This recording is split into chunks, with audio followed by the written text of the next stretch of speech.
SP SR Nellore జిల్లా ఆత్మకూరులో పలు అభివృద్ధి పనుల శంకుస్థాపనలు ప్రారంభోత్సవాల కార్యక్రమంలో రాష్ట్ర దేవాదాయ శాఖ మంత్రి యానం రామనారాయణ రెడ్డి పాల్గొన్నారు. మొదటి ఆత్మకూరు పట్టణంలోని ప్రభుత్వ బాలికల గురుకుల పాఠశాలలో సరస్వతీదేవి విగ్రహాన్ని మంత్రి యానం రామనారాయణ రెడ్డి ఆవిష్కరించారు. రథసప్తమి సందర్భంగా ఈ విగ్రహాన్ని ఆవిష్కరించడం సంతోషంగా ఉందని మంత్రి తెలిపారు. చదువుల తల్లి సరస్వతీదేవి ఆశీస్సులతో విద్యార్థులు బాగా చదువుకోవాలని తెలిపారు. అనంతరం 1,80,00,000 రూపాయలతో నిర్మించేందుకు సిద్ధమైన క్రీడా వికాస ప్రాంగణాన్ని పూజా కార్యక్రమం నిర్వహించారు. ఇక్కడ స్టేడియం నిర్మాణానికి తాను మొదటి నుంచి ఎంతో ఆసక్తి ఉన్నానని, అందుకోసం రాష్ట్ర క్రీడా శాఖ మంత్రిని సంప్రదించి ప్రత్యేక నిధులు తెచ్చినట్లు తెలిపారు. అనంతరం 1.40 కోట్లతో నిర్మించ తలపెట్టిన నగరవనం ప్రాంగణాన్ని పరిశీలించారు.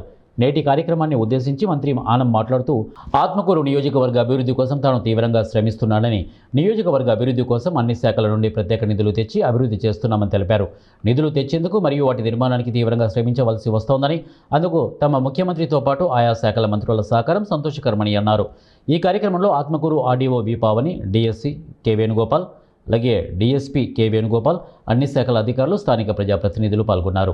వర్గంలో తీసుకున్న నిర్ణయం వల్ల ఈరోజు ఇక్కడ ఈ గురుకుల పాఠశాల కానీ, చేజర్ల మండలంలోని ఆదురుపల్లిలో ఒక గురుకుల పాఠశాల, అలాగే సోమశల్లో గిరిజన బాలికల యొక్క గురుకుల పాఠశాలను ఏర్పాటు చేశాం. కస్తూర్బా విద్యాలయాలను ఏర్పాటు చేయడం జరిగింది. మోడల్ స్కూల్స్ కూడా తీసుకొచ్చి ఎక్కువగా బాలికా విద్య దాని మీదనే దృష్టి సారించి ఉంచడం. పోయిన సంవత్సరమే కూటమి ప్రభుత్వం అధికారంలోకి వచ్చాక మన ముఖ్యమంత్రి శ్రీ చంద్రబాబు నాయుడు గారి నాయకత్వంలో 15 వర్గాలకు ఒక రెసిడెన్షియల్ స్కూలు ఆత్మకూరికి కావాలని అడిగితే మంజూరు చేశారు.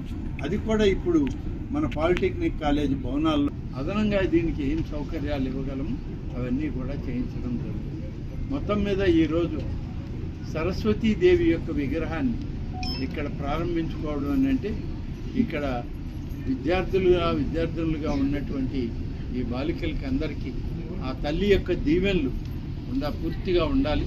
వీళ్ళందరూ కూడా మంచి ఉజ్వల భవిష్యత్తులో పైకి రావాలని చెప్పి ఈ సందర్భంగా ఆశిస్తూ మన ప్రాంతంలో బాలికా విద్య